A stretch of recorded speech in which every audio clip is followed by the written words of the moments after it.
ಈ ಟೋಲ್ ಎಲ್ಲಾದ್ರೂ ಬರೀ ಟೋಲ್ ಕಟ್ಟಿ ಸುಸ್ತಾಗಿದ್ದೀರಾ ಫ್ರೆಂಡ್ಸ್? ಎಲ್ಲರೂ ಟ್ರಾವೆಲಿಂಗ್ ಸ್ಟಾರ್ಟ್ ಮಾಡ್ಬೇಕಾದ್ರೆ ಕಾರಿ ಡೀಸೆಲ್ ಹಾಕಿದ ತಕ್ಷಣ ಫ್ರೆಂಡ್ಸ್ ಎಲ್ಲ ಕೇಳೋ ಕ್ವಶನ್ ಟೋಲ್ ರೀಚಾರ್ಜ್ ಮಾಡಿದ್ಯಾ ಅಂತ. ಇನ್ ಮುಂದೆ ಯಾರು ಆತರ ಕೇಳಬಾರ್ದು ಅಂತಂದ್ರೆ ಏನ್ ಮಾಡ್ಬೇಕು ಅಂತ ಇವಾಗ ಹೇಳ್ತೀನಿ, ಕೇಳ್ಕೊಳ್ಳಿ ಫ್ರೆಂಡ್ಸ್. ಸ್ನೇಹಿತರೆ ಎಲ್ರಿಗೂ ನಮಸ್ಕಾರ.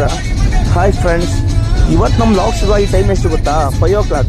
ಇರಿ ಫಸ್ಟ್ ಸೀಟ್ ಬೆಲ್ಟ್ ಹಾಕೋಬೋಣ ಸ್ನೇಹಿತರೆ. ನಾವು ನಮ್ಮ ಅಣ್ಣ ಇವತ್ತು ಬೆಳಗ್ಗೆ 5 ಗಂಟೆಗೆ ಎದ್ದು ಲಾತೂರಿಂದ ಹಾಸನ್ಗೆ ಹೊರಟ ತಕ್ಷಣ ಹಾಗೆ ವೆದರ್ ರಿಪೋರ್ಟ್ ಚೆಕ್ ಮಾಡೋಣ ಅಂತ ಗೂಗಲ್ ಓಪನ್ ಮಾಡಿದ್ರೆ ಅದ್ರಲ್ಲಿ ನೋಡಿ ತುಂಬಾ ಭಯನೇ ಆಗೋಯ್ತು ನನಗೆ. 5:30ಗೆ ಟೆಂಪರೇಚರ್ 13 ತೋರಿಸ್ತಾ ಇದ್ದೆ. ಇವಾಗ ಎಂಟ್ರಿ ಆದ ತಕ್ಷಣ 6, 7, 8ಗೆ ಬಂದ್ಬಿಡ್ತು. ಯಪ್ಪ, ಆದ್ರೂ ವೆದರ್ ಒಂಥರ ಚೆನ್ನಾಗಿತ್ತು, ಬಟ್ ಚಳಿ ವೆದರ್ ಫೀಲ್ ಮಾಡ್ತಾನೆ ತುಳಜಾಪುರ ಟೋಲ್ ಬಂದೇ ಬಿಡ್ತು. ಇರಿ ಅಣ್ಣಂಗೊಂದು ಕಾಲ್ ಬಂದಿದೆ, ಅವ್ರು ಮಾತಾಡಿ ಮುಗಿಸ್ಲಿ.